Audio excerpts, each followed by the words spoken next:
2020 में आपका ही रिकॉर्ड फिर से मंत्री बनेंगे सर। आप बोलिए, आपकी रिकॉर्ड पे जा रही बात है, आप बोले।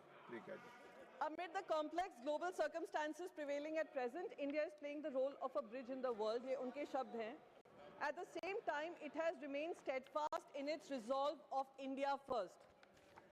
सर, मुझे याद है ऑपरेशन सिंदूर के समय 10 मई को जब ऐसा लग रहा था कि हमने पाकिस्तान के जो आतंकी गढ़ हैं उन पे हमला किया था तो ऑल आउट वॉर होने वाली है, उसी समय अगर इंडिया फर्स्ट के हिसाब से हम चल रहे थे तो ऐसा क्यों है, देश के इतिहास में पहली बार हुआ होगा कि यूएस के जो प्रेसिडेंट हैं उन्होंने कहा कि उन्होंने डी एस्केलेशन को कहा है और डी एस्केलेशन इंडिया और पाकिस्तान ने अग्री किया है। और इन्होंने एक बार नहीं कहा, 50 बार कहा है कि डी एस्केलेशन उनने किया और इंडिया पाकिस्तान का पीस का समझौता उन्होंने किया। वैसे ही लगातार इंडिया यूएस डील के बारे में हमें वहां से बार बार खबर मिल रही है, जहां पे कहा जा रहा है कि यूएस प्रेसिडेंट ने बताया है हमें कि हमारी क्या डील होने जा रही है, जहां पे उन्होंने कहा, और इंडिया फर्स्ट के इसलिए मैं बोल रही हूं क्योंकि उन्होंने कहा है कि रशिया से हमने अग्री किया है कि हम रशिया से तेल नहीं खरीदेंगे। कुछ दिन पहले बजट के सवेरे उन्होंने कहा था, ये भी अग्री किया है इंडिया ने कि ईरान से तेल नहीं खरीदेंगे।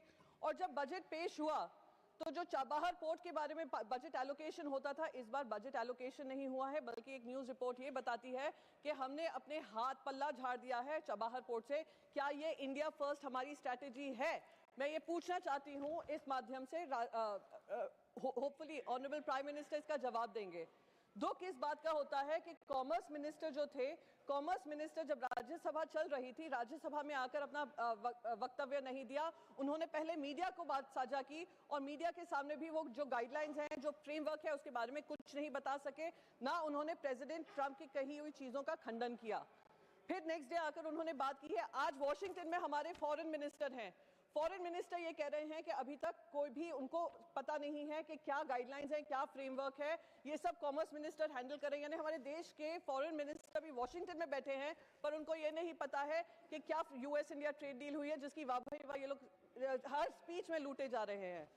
सर, दूसरी बात मैं यहाँ पर कहना चाहती हूँ कि जिस तरीके से किसानों के बारे में करीब 4 पैराग्राफ्स राष्ट्रपति के अभिभाषण में 4 पैराग्राफ्स किसानों को लेकर हैं, और वही डोनाल्ड ट्रंप के ट्वीट पे पता चला है कि tariff and non tariff barrier 0 कर दिए। यानी हमारा जो सामान वहां पर जाएगा वो 18% टैरिफ पे होगा, उनका सामान जो यहाँ पर आएगा वो 0% टैरिफ पे होगा, जिसमें डेयरी प्रोडक्ट्स का उन्होंने कहा है, एग्रीकल्चरल प्रोड्यूस का उन्होंने कहा है, जिसका लगातार किसान उसका विरोध करते आए हैं। इस पे भी स्पष्टीकरण हमें नहीं मिला है। तो मैं ये पूछना चाहती हूँ, क्या ये हमारी इंडिया फर्स्ट पॉलिसी है? और अगर यही इंडिया फर्स्ट है तो भगवान बचाए सारे 1.4 बिलियन देशवासियों को जो इस सारी डील को मंजूर करने के लिए हम लोग प्रतिबद्ध हो गए हैं। हमने अपने घुटने टेक दिए हैं। ये ट्रेड, मैं तो इसको ट्रेड डील भी नहीं कहती हूँ, मैं कहती हूँ ये ट्रेड डील नहीं है सर, ये एक फरमान जारी हुआ है यूनाइटेड स्टेट्स ऑफ अमेरिका से कि आप इन चीजों पे अग्री करिए, तभी हम आपके साथ और बातचीत करेंगे और ट्रेड करेंगे। सर,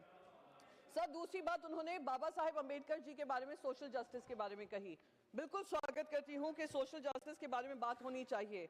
उन्होंने नेशनल एजुकेशन पॉलिसी की भी बात की, पर अगर वो इकोनॉमिक सर्वे देखती तो इकोनॉमिक सर्वे में कहा है every 1 international student coming to India 28 Indian students have left the country. Sir, इससे जो हमारा ब्रेन ड्रेन होता है, is costing the country about 3.4 billion US dollar. Sir, बस एक लास्ट चीज कहकर खत्म करूंगी, और इसी से मैं ये सोचती हूँ कि हमारे इनकमिंग बच्चे जो इंटरनेशनल स्टूडेंट्स हैं क्यों नहीं आते हैं, और हमारी जो कैंपसेस हैं, कैंपसेस में ध्रुवीकरण करने के लिए जो यूजीसी गाइडलाइंस लाया गया था, सोशल जस्टिस की आड़ में राजनीति चल रही थी, केंद्र सरकार उस पर चुप्पी बांधे रही। और मैं माननीय सुप्रीम कोर्ट का धन्यवाद करूंगी कि उन्होंने जो गाइडलाइंस, जहां पे आप ध्रुवीकरण कर रहे थे, कास्ट के अनुसार कर रहे थे, उसको खत्म करने का काम किया है। और अगर सरकार में अभी थोड़ी भी लाज बची होगी तो उस यूजीसी गाइडलाइंस को बाकायदा विड्रॉ कर एक न्यू गाइडलाइंस कैंपसेस पे लागू करेंगे। सर, इसी शब्दों के साथ मैं अपनी बात खत्म करती हूँ। Thank you so much. धन्यवाद।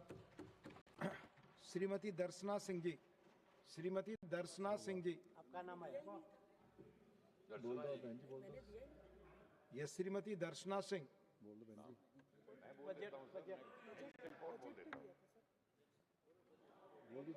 श्री बाबू भाई जयसंग भाई देसाई, श्री बाबू भाई जयसंग भाई देसाई। धन्यवाद माननीय उपसभापति महोदय, मैं भारत की माननीय राष्ट्रपति आदरणीय श्रीमती द्रौपदी मुर्मू जी के द्वारा संसद के संयुक्त सत्र में दिए गए दूरदर्शी, प्रेरणादायी और राष्ट्र को दिशा देने वाले अभिभाषण पर यह धन्यवाद प्रस्ताव प्रस्तुत करते हुए स्वयं को गौरवान्वित अनुभव करता हूँ। यह अभिभाषण केवल सरकार की नीतियों का विवरण नहीं है, बल्कि आज़ादी के अमृत काल में भारत के स्वर्णिम भविष्य का रोड मैप है। यह उस भारत की झलक है जो 2047 तक विकसित, आत्मनिर्भर, समावेशी और वैश्विक नेतृत्वकर्ता बनने की ओर अग्रसर है। माननीय सभापति महोदय, प्रधानमंत्री श्री नरेंद्र मोदी जी के सशक्त, निर्णायक और दूरदर्शी नेतृत्व में देश ने बीते एक दशक में ऐतिहासिक परिवर्तन देखे हैं।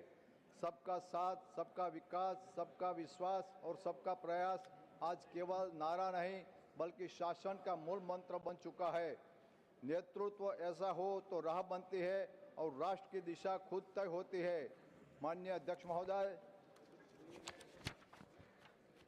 जब देशवासी अपने गौरवशाली अतीत के श्री बाबा साहेब अम्बेडकर, सरदार वल्लभ भाई पटेल, भारत रत्न भूपेन हजारिका ऐसे ऐतिहासिक अपने महापुरुषों और पूर्वजों के अतुलनीय योगदानों के स्मरण करते हैं, तो उससे नई पीढ़ी को राष्ट्र निर्माण के लिए प्रेरणा प्राप्त होती है। यही प्रेरणा राष्ट्र को विकसित भारत के लक्ष्य की और अधिक दृढ़ संकल्प के साथ आगे बढ़ने की शक्ति प्रदान करती है। वर्ष 2026 के आगमन के साथ ही भारत ने इस शताब्दी के दूसरे चरण में प्रवेश किया है। 10-11 वर्षों में हमारी मोदी सरकार ने आर्थिक, सामाजिक, सांस्कृतिक और अधोरचना को हवाई मानचित्र पर लाया गया है। आज भारत विश्व का तीसरा सबसे बड़ा एविएशन मार्केट बन चुका है। माननीय सभापति महोदय, सरकार ने गरीबी उन्मूलन के नारे से निकलकर परिणाम में बदला है। 25 करोड़ जनता को गरीबी से मुक्त किया है। जनधन आधार, त्रिवेणी जाम और डीबीटी के माध्यम से करोड़ों लाभार्थी तक योजनाओं का पैसा सीधा पहुंचा है। आयुष्मान भारत, जल जीवन मिशन, पीएम आवास योजना, उज्ज्वला योजना से हर घर बिजली, इन सब ने गरीब के जीवन में स्थायी परिवर्तन लाया है। कृषि क्षेत्र में पीएम किसान सम्मान निधि, एमएसपी में वृद्धि, फसल बीमा, किसान क्रेडिट कार्ड, प्राकृतिक खेती और मिलेट्स को बढ़ावा देने से किसानों की आय और आत्मसम्मान दोनों बढ़ाए हैं। माननीय सभापति महोदय, रोजगार और उद्यमिता के क्षेत्र में भी ऐतिहासिक कार्य हुए हैं। मुद्रा योजना, startup India, stand up India और स्किल इंडिया के माध्यम से करोड़ों युवाओं को स्वरोजगार और अवसर मिले हैं। आज भारत स्टार्टअप इकोसिस्टम में दुनिया के अग्रणी देशों में है। मेक इन इंडिया और आत्मनिर्भर भारत के तहत रक्षा उत्पादन और निर्यात में रिकॉर्ड वृद्धि हुई है। मोबाइल, इलेक्ट्रॉनिक्स, खिलौने और सेमीकंडक्टर जैसे क्षेत्रों में भारत आत्मनिर्भर बन रहा है और वैश्विक कंपनियों भारत को मैन्युफैक्चरिंग हब के रूप में देख रही है। माननीय सभापति महोदय, महिला सशक्तिकरण इस सरकार की सबसे बड़ी उपलब्धियों में से एक है। बेटी बचाओ, बेटी पढ़ाओ, मातृत्व, अवकाश, सैन्य और तकनीकी क्षेत्रों में महिलाओं की भागीदारी स्वयं सहायता समूह के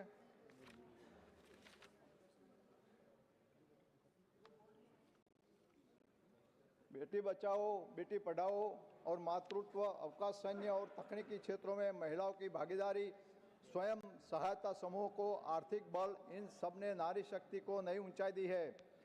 वैश्विक मंच पर भारत G20 की सफल अध्यक्षता, क्वाड, एससीओ और अंतर्राष्ट्रीय भागीदारी, मानवीय सहायता और वैश्विक शांति प्रयासों के माध्यम से विश्व बंधुत्व के रूप में उभरा है। माननीय अध्यक्ष महोदय, आंधियां आई, तूफान भी आए, पर भारत रुका नहीं और झुका भी नहीं। यह सरकार विरासत और विकास दोनों के समान रूप से आगे बढ़ा रही है।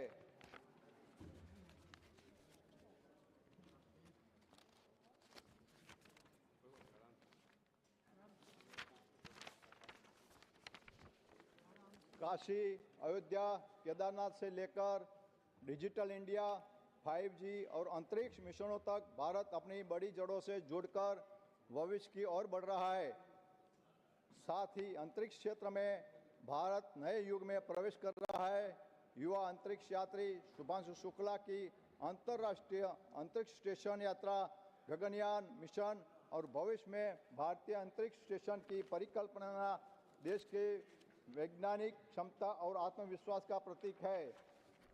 माननीय अध्यक्ष महोदय, हमारी वर्तमान सरकार भ्रष्टाचार और घोटालों से मुक्त व्यवस्था के निर्माण में सफल रही है, जिससे करदाताओं की प्रत्येक राशि देश के विकास और जन कल्याण में व्यय हो रही है। आज भारत आधुनिक संरचना में अभूतपूर्व निवेश कर रहा है और भूमि, समुद्र व आकाश तीनों क्षेत्रों में उनकी तीव्र प्रगति वैश्विक चर्चा का विषय बनी है। प्रधानमंत्री ग्राम सड़क योजना के अंतर्गत ग्रामीण भारत का लगभग पूर्ण सड़क संपूर्ण सुनिश्चित हुआ है। वही भारत रेल प्रति तीव्र गति से 100% विद्युतीकरण की ओर अग्रसर है। चेनाब रेल पुल, नया पंबन पुल, मिजोरम तक रेल संपर्क, 150 से अधिक वंदे भारत ट्रेनों का विस्तार, 1000 किलोमीटर से अधिक का मेट्रो नेटवर्क, अंतर्देशीय जलमार्गों का व्यापक विकास तथा क्रूज पर्यटन से सभी उपलब्धियों को देश की आधारभूत संरचना को नई ऊंचाई पर ले जा रहे हैं। माननीय अध्यक्ष महोदय, अंत में मैं माननीय राष्ट्रपति जी, माननीय अध्यक्ष महोदय, 2014 से पहले लगभग 3681 करोड़ यह पहली पंचवर्षीय योजना से 2023 तक का कुल खर्च है। 2014 के बाद लगभग 38572 करोड़ लक्षित निवेश है।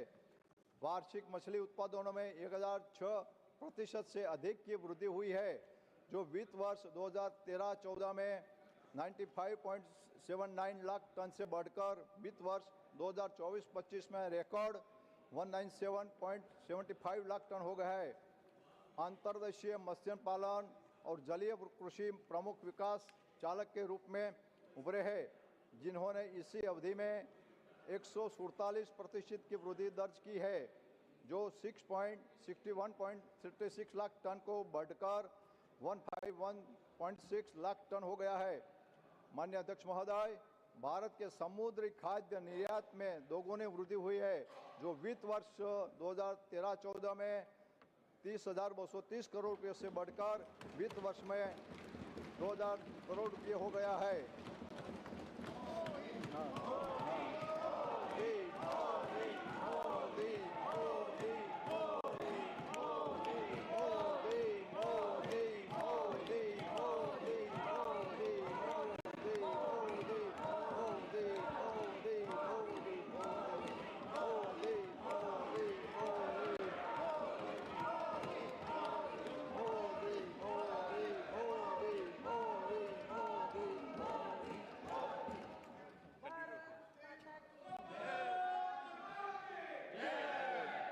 माननीय अध्यक्ष महोदय, पीमा